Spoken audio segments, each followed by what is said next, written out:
ಅವನಿಗೆ ಶಿವಾಜಿಯ ರಾಜದಿರಿಸು ಎಲ್ಲ ಧರಿಸ್ತಾರೆ, ಶಿವಾಜಿಯ ಜರಿ ಟೋಪಿ ಹಾಕ್ತಾರೆ. ಹಿಡಿದ್ಬಿಟ್ಟು ಶಿವಾಜಿ ಮಹಾರಾಜ ಸಿಕ್ಕಿದ ಅಂತ ಹೇಳ್ಬಿಟ್ಟು ಒಂದು ಸ್ವಲ್ಪ ಗೀಟೆಲ್ಲ ಹೊಡೆದು, ತನ್ನ ತಂದೆಗೆ ಕೊಂದ ಮನುಷ್ಯ ಅಂತ ಹೇಳ್ಬಿಟ್ಟು ಎಲ್ಲ ಗೀಟೆಲ್ಲ ಹೊಡೆದು ತುಂಬಾ ಹಿಂಸೆ ಎಲ್ಲ ಮಾಡ್ತಾನೆ. ಕಾಡಲ್ಲಿ ಇವನು ಫಜಲ್ ಖಾನ್ ಮೋಸ ಹೋದ, ಸಿದ್ದಿ ಜೋಹರ್ ಅವನಿಗೆ ಸಖತ್ತಾಗಿ ಬೈತಾನೆ. ವಾರ್ ಕ್ರೈ, ರಣಘೋಷ ಅಂದ್ರೆ ಅಲ್ಲಾಹ್ ಅಕ್ಬರ್ ಅಂತ ಹೇಳುವಂಥದ್ದು ಮಾತುಗಳು ಎಲ್ಲ ದೂರದ ಕಿವಿಗೆ ಬರ್ಲಿಕ್ಕೆ ಶುರು ಆಗುತ್ತೆ. ನಾನು ವಿಶಾಲ್ಗಢ ಸುರಕ್ಷಿತವಾಗಿ ತಲುಪಿದ ತಕ್ಷಣ ಮೇಲ್ಗಡೆಯಿಂದ 3 ಸಲ ಧೂಮ್ ಧೂಮ್ ಧೂಮ್ ಅಂತೇಳಿ ಫಿರಂಗಿ ಹೊಡಿತೀನಿ. ಅದು ನನ್ನ ಸಂಕೇತ.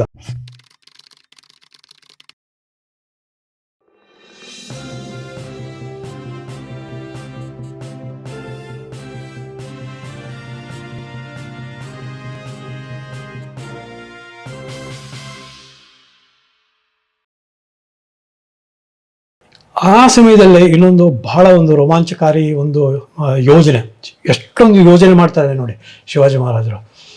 ಅವ್ರ ಮುಖ ದೇಹಾಕೃತಿ ಎಲ್ಲವೂ ಅವ್ರ ಥರನೇ ಇರುವ ಒಬ್ಬ ಶಿವ ಕಾಶಿದ್ ಅಂತೇಳಿ ಕೋಟೆಯ ಮೇಲೆ ಕ್ಷೌರಿಕ. ಶಿವಾಜಿ ನೋಡಲಿಕ್ಕೆ ಶಿವಾಜಿ ಥರನೇ ಹೈಟು ಗೈಟು ವೆಯ್ಟು, ನೋಡಲಿಕ್ಕೆ ಮುಖ ಚೆಹರೆ ಕಪ್ಪು ಮುಖ ಹಾಗೆ ಎಲ್ಲ ನೋಡಲಿಕ್ಕೆ, ಮೂಗು ಉದ್ದನೆಯ ಮೂಗು ಹಾಗೆ.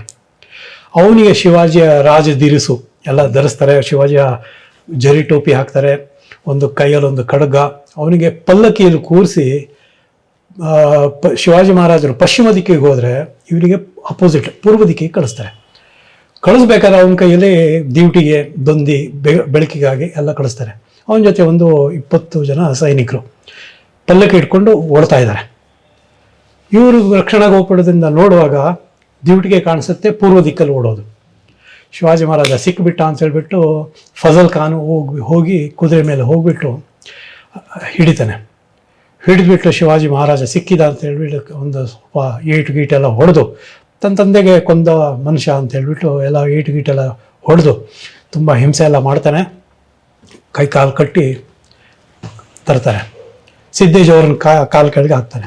ಸಿದ್ದಿ ಜೋಹರನ ಕಾಲು ಕೆಳಗೆ ಹಾಕಿದ ತಕ್ಷಣ ಸಿದ್ದಿ ಜೋಹರು 1-2 ಪೆಟ್ಟು ಕೊಡ್ತಾನೆ. ಅವನು ಬಾಯಿ ಬಿಡ್ತಾನೆ.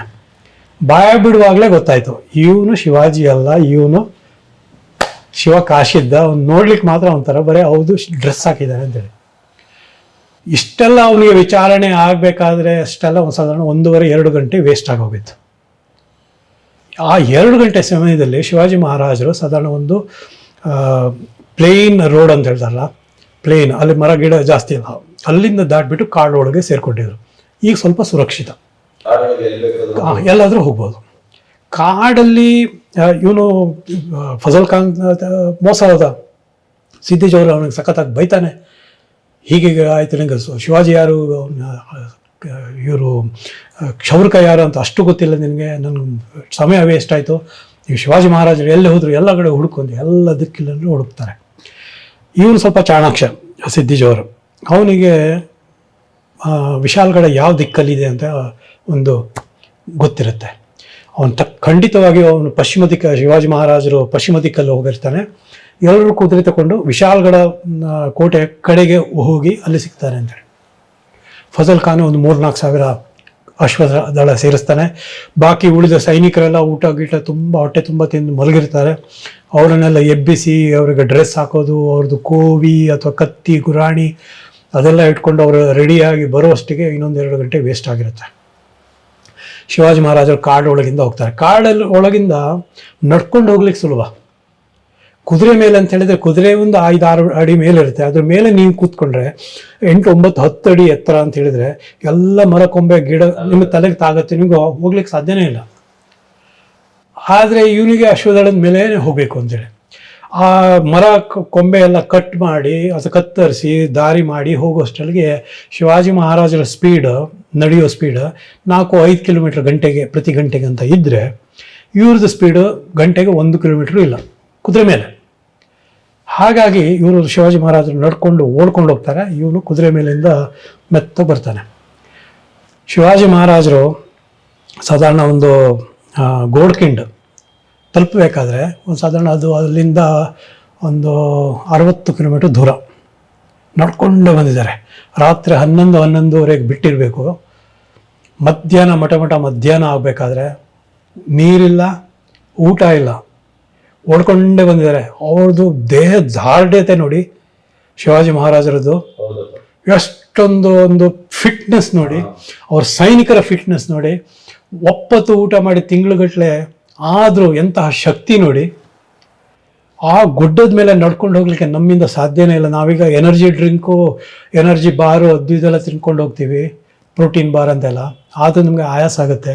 ಇವರು ಓಡ್ಕೊಂಡು ಹೋಗಿದ್ದಾರೆ ಗುಡ್ಡದ ಮೇಲಿಂದ. ಆ ಕುದುರೆ ಮೇಲೆ ಬಂದವ್ರಿಗಿಂತ ಮುಂದೆ ಹೋಗಿದ್ದಾರೆ. ಅವ್ರು ಗೋಡ್ಕೆಂಡ ತಲುಪಬೇಕಾದ್ರೆ ಸಾಧಾರಣ ಒಂದು 60 ಕಿಲೋಮೀಟ್ರು, ಅಂದರೆ ಸಾಧಾರಣ ಅಂದರೆ 12-13 ಗಂಟೆ ನಿರಂತರವಾಗಿ ನಡೆದಿದ್ದಾರೆ.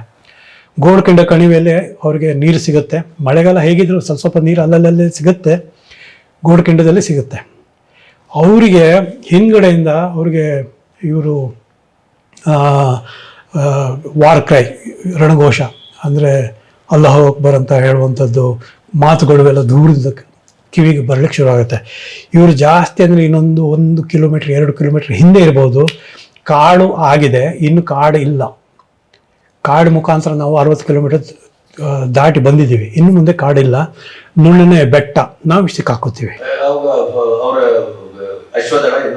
ಇನ್ನು ಬರುತ್ತೆ, ಅದಕ್ಕೆ ಸಿಕ್ಕಾಕೋತೀವಿ. ಅದಕ್ಕಾಗಿ ನಾವು ಈಗ ಒಂದು ಗುಂಪಾಗಿ ಹೋಗೋದು ಬೇಡ, ಇನ್ನೊಂದು ಪ್ಲ್ಯಾನ್ ಮಾಡೋಣ. ಗೋಡ್ಕೆಂಡ ಜಾಸ್ತಿ ಅಂದರೆ ಒಂದು 2 ಕುದುರೆ ಮಾತ್ರ ಹೋಗ್ಬೋದು. ಅವ್ರದ್ದು 4000 ಕುದುರೆ ಇದೆ. 2 ಕುದುರೆ ಪ್ರಕಾರ ಹೋಗ್ಲಿಕ್ಕೆ ನೋಡಿದ್ರೆ ಅವ್ರಿಗೆ ದಾಟ್ಕೊಂಡು ಬರ್ಲಿಕ್ಕೆ ಒಂದು 2 ಗಂಟೆ 3 ಗಂಟೆ ಆದರೂ ಬೇಕು. ಅಷ್ಟರೊಳಗೆ ನಾವು ವಿಶಾಲ್ಗಢ ತಲುಪ್ಬೋದು. ಗೋಡ್ಕೆಂಡಿಂದ ವಿಶಾಲ್ಗಢ ಒಂದು 6-7-8 ಮೈಲು, ಅಂದರೆ 10-12 ಕಿಲೋಮೀಟರ್. ಜೋರಾಗಿ ಓಡ್ಕೊಂಡು ಹೋದರೆ ಒಂದು 2 ಗಂಟೆ 2.5 ಗಂಟೆಯಲ್ಲಿ ತಲುಪ್ಬೋದು. ಅವರು ಬಾಜಿಪ್ರಭು ದೇಶಪಾಂಡೆ ಹೇಳ್ತಾರೆ, ನಮ್ಮ ಸೈನ್ಯ 600 ಜನ ಇದ್ದೀವಿ. 600 ಜನರಲ್ಲಿ 300 ಜನ ನನ್ನ ಜೊತೆ ಬರಲಿ, 300 ಜನ ನೀವು ಇಲ್ಲೇ ನಿಂತ್ಕೊಳ್ಳಿ. ಗೋಡ್ಕೆಂಡದಿಂದ ನೀವು ಸಾಲ ನಿಂತ್ಕೊಳ್ಳಿ. ಒಂದೇ ಒಂದು ಕುದುರೆ, ಒಂದೇ ಒಂದು ಸೈನಿಕ ಇದನ್ನು ದಾಟ್ಕೊಂಡು ಹೋಗಬಾರ್ದು. ಗೋಡ್ಕೆಂಡ ಕಣಿವೆ ಸಾಧಾರಣ ಒಂದು 100-200 ಮೀಟರು ಉದ್ದ ಇದೆ, ಅಗಲ ಬಹಳ ಕಮ್ಮಿ, ಬಿಡಬೇಡಿ ಅಂಥೇಳಿ ಸೈನಿಕರು ನಿಲ್ತಾರೆ. ಮಧ್ಯದಲ್ಲಿ ಬಾಜಿಪ್ರಭು ದೇಶಪಾಂಡೆ, ಈ ಕಡೆ ಗುಡ್ಡದ ಮೇಲೆ ಒಂದಷ್ಟು 30-40 ಸೈನಿಕರು, ಈ ಕಡೆ ಗುಡ್ಡದ ಮೇಲೆ 30-40 ಸೈನಿಕರು ದೊಡ್ಡ ದೊಡ್ಡ ಕಲ್ಲು ಇಟ್ಕೊಂಡು ಆದಿಲ್ ಶಾಹಿ ಫಜಲ್ ಖಾನ್ ಸೈನ್ಯದ ಮೇಲೆ ಬಂಡೆ ಎಸೆಯೋದು, ಅವರು ಅಲ್ಲೇ ಸಾಯೋದು. ಅದು ರಣನೀತಿ. ಕಣಿವೆ ಒಳಗೆ ಒಂದು 200 ಜನ. ಬಾಜಿಪ್ರಭು ದೇಶಪಾಂಡೆ ಅವ್ರ ಹತ್ರ ಒಂದು ದಂಡಪಟ್ಟ ಅಂತೇಳಿ ಒಂದು ಖಡ್ಗ, ಅದಕ್ಕೆ ಖಡ್ಗದ ಹೆಸರು. ನಾರ್ಮಲಿ ಯಾವುದೇ ಬೇರೆ ಖಡ್ಗ ಆದರೆ ಅದಕ್ಕೆ ಅಲಗು, ಒಂದೇ ಕಡೆ ಅಲಗು, ಇನ್ನೊಂದು ಕಡೆ ಸ್ವಲ್ಪ ದಪ್ಪ ಇರುತ್ತೆ. ಇದು ಎರಡು ಕಡೆ ಶಾರ್ಪ್ ದಂಡಪಟ್ಟ ಅಂತ ಹೇಳ್ತಾರೆ. ಸ್ವಲ್ಪ ಉದ್ದ ಜಾಸ್ತಿ, ಒಂದು 4 ಅಡಿ ಉದ್ದ. ಅದನ್ನು 2 ಕೈಯಲ್ಲಿ, ನಾರ್ಮಲಿ ಯಾವುದೇ ಸೈನಿಕ ಎಡಗೈಯಲ್ಲಿ ಒಂದು ಗುರಾಣಿ ಹೊಡೆದ್ರೆ ಅದು ಇದಕ್ಕೆ ರಕ್ಷಣೆಗಾಗಿ, ಇನ್ನೊಂದು ಕೈಯಲ್ಲಿ ಖಡ್ಗ, ಯುದ್ಧ ಮಾಡೋ ರೀತಿ ಗುರಾಣಿ ಖಡ್ಗ. ಬಾಜಿಪ್ರಭು ದೇಶಪಾಂಡೆ ದಂಡಪಟ್ಟ ಯುದ್ಧದಲ್ಲಿ ಬಹಳ ಒಂದು ನಿಪುಣ. ಅವನಂತಹ ದಂಡಪಟ್ಟ ಯುದ್ಧ ಮಾಡೋದ್ರಲ್ಲಿ ಬೇರೆ ಯಾರೂ ಇರಲಿಲ್ಲ. ಎಷ್ಟೇ 360 ಡಿಗ್ರಿ ಸುತ್ತಲೂ ಒಂದು ದಂಡಪಟ್ಟ ತಿರುಗಿಸುವಂತಹ ಒಂದು ಕಲೆ ಕರಗತಾಗಿತ್ತು ಬಾಂದಳ ಸೈನಿಕರಿಗೆ. ಅದು ಅವ್ರದ್ದು ಒಂದು ಸ್ಪೆಷಾಲಿಟಿ, ದಂಡಪಟ್ಟ ಖಡ್ಗ ಇದು ಮಾಡೋದು. ನೀವು ಪನ್ನಾಳ್ಗಢ ಕೋಟೆ ಮೇಲೆ ಅಥವಾ ಗೋಡ್ಕೆಂಡ ಕೋಟೆ ಮೇಲೆ, ವಿಶಾಲ್ಗಢ ಕೋಟೆ ಮೇಲೆ ಅಲ್ಲಿ ನೋಡಿದರೆ ನಮ್ಮ ಬಾಜಿಪ್ರಭು ದೇಶಪಾಂಡೆಯ ಮೂರ್ತಿ ನೋಡಿ, ಅದು 2 ಕೈಯಲ್ಲಿ ದಂಡಪಟ್ಟ ನಿಂತಹ ಒಂದು ಭಯಂಕರ ಒಂದು ವೀರಾವೇಶದಿಂದ ಇರುವಂತಹ ಮೂರ್ತಿ ನೋಡ್ತೀರ.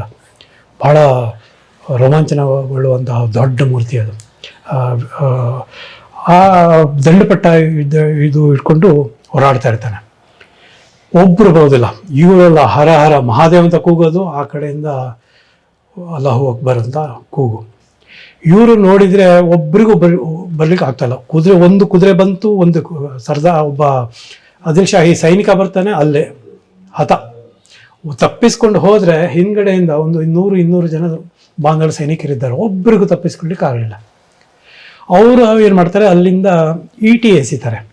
ಈಟಿ ಎಸೆದು ಒಬ್ಬೊಬ್ಬಾಗಿ ಸಾಯ್ತಾರೆ.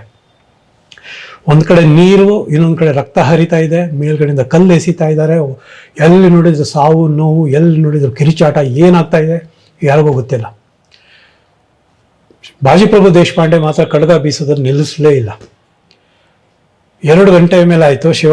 ಶಿವಾಜಿ ಹೇಳಿರ್ತಾರೆ ಬಾಜಿಪ್ರಭು ದೇಶಪಾಂಡೆಗೆ, ನಾನು ವಿಶಾಲ್ಗಢ ತಲುಪ್ತೀನಿ, ಸಾಧಾರಣ ಇಲ್ಲಿಂದ 6, 7, 8 ಮೈಲ್ ಇರ್ಬೋದು, ನಂಗೆ 2 ಗಂಟೆ ಬೇಕಾಗ್ಬೋದು, 2.5 ಗಂಟೆ ಬೇಕಾಗ್ಬೋದು.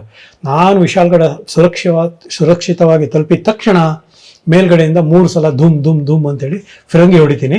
ಅದು ನನ್ನ ಸಂಕೇತ, ಸಿಗ್ನಲ್, ನಾನು ಸುರಕ್ಷಿತವಾಗಿ ತಲುಪಿದ್ದೀನಿ ಅಂತೇಳಿ. ಆಗ ನೀವು ಎಲ್ಲ ತಪ್ಪಿಸ್ಕೊಂಡು ಎಲ್ಲ ಕಾಡೊಳಗೆ ಓಡಿಬಿಡಿ, ಜೀವ ರಕ್ಷಣೆ ಮಾಡಿ. ಅದಾದ ನಂತರ ಆದಿಲ್ ಶಾಹಿ ಅಶ್ವಸೈನಿಕರು ಬಂದರೆ ಏನು ತೊಂದರೆ ಇಲ್ಲ, ನಾನು ಕೋಟೆ ಒಳಗೆ ಇರ್ತೀನಿ, ನೀವು ನಿಮ್ಮ ಜೀವ ರಕ್ಷಣೆ ಮಾಡಿಕೊಂಡು ಓಡೋಗಿ. ಅದು ಅವರ ರಣನೀತಿ ಆಗಿರುತ್ತೆ.